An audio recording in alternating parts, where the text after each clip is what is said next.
So what did you discover about failure in your Did I discover about failure?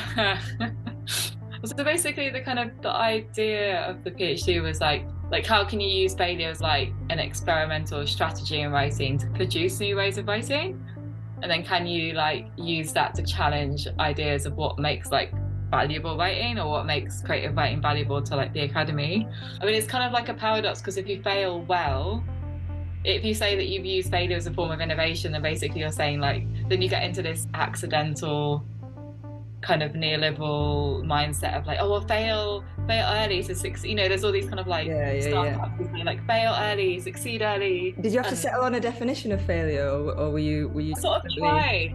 I sort of did because yeah, it's just really hard to define it actually because it's like, are you just saying that it's writing, it's you're not writing well, but then is it like if you're saying it's a creative strategy, are you just saying it's another form of success? So I said, it's a mode of like creative exploration that has the potential to kind of illuminate something about the value systems that writing's in. So actually thinking about failure in writing, it doesn't necessarily mean like your writing's going to succeed or fail, but you could potentially produce a piece of writing that's sort of performatively exploring how success norms operate within fiction or within like the essay. Like for a piece of writing to succeed, you always have to shut something out, like you always have to take some things away to make that argument, but then maybe there are other knowledges that were kind of lost in that process, and yeah. sometimes it could be worthwhile things that are kind of fallen by the wayside.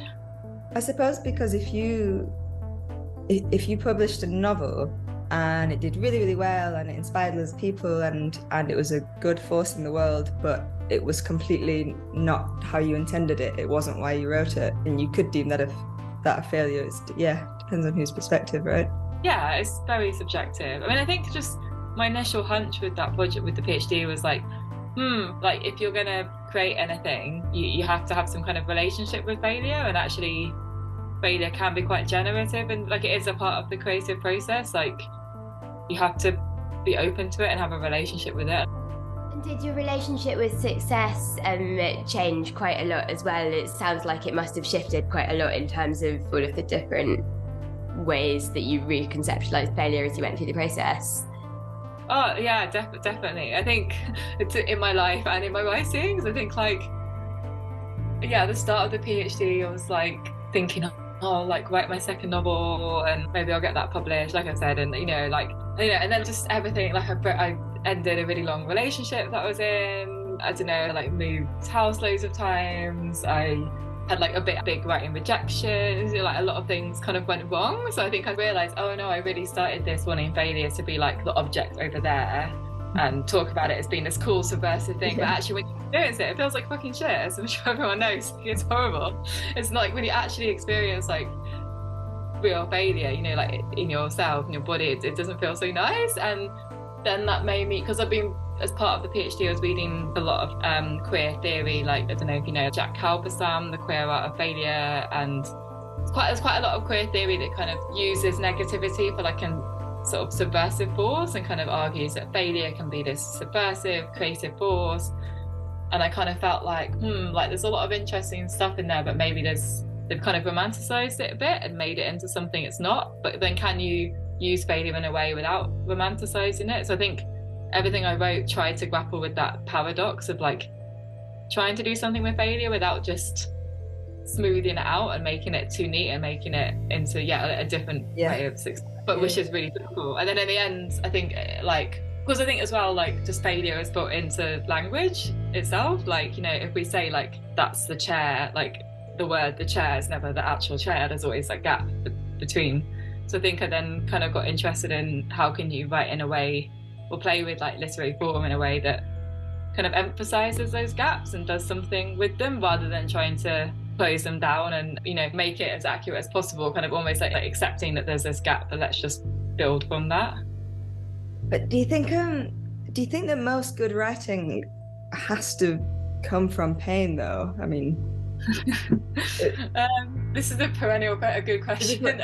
I know if I'm like putting music together or writing songs, it's way better if I'm really sad or I've just had a big argument, with my boyfriend or whatever. But it's like I get that with poetry as well, this kind of bittersweet thing if I'm in the like beginning stages of a breakup where I'm like kind of, hello darkness, my old friend, I've got this feeling back that's going to enable me to write much better than if I didn't have it, but I really wish that I wasn't going through this, but great for the writing. And I don't know if you have the same or have noticed this over the course of your PhD, but I use metaphors thinking that I'm thinking of something afresh, and then I'll kind of, if I peek into a notebook from 2 or 3 years ago, I realise, oh, I was using that metaphor then, it's not a new thing.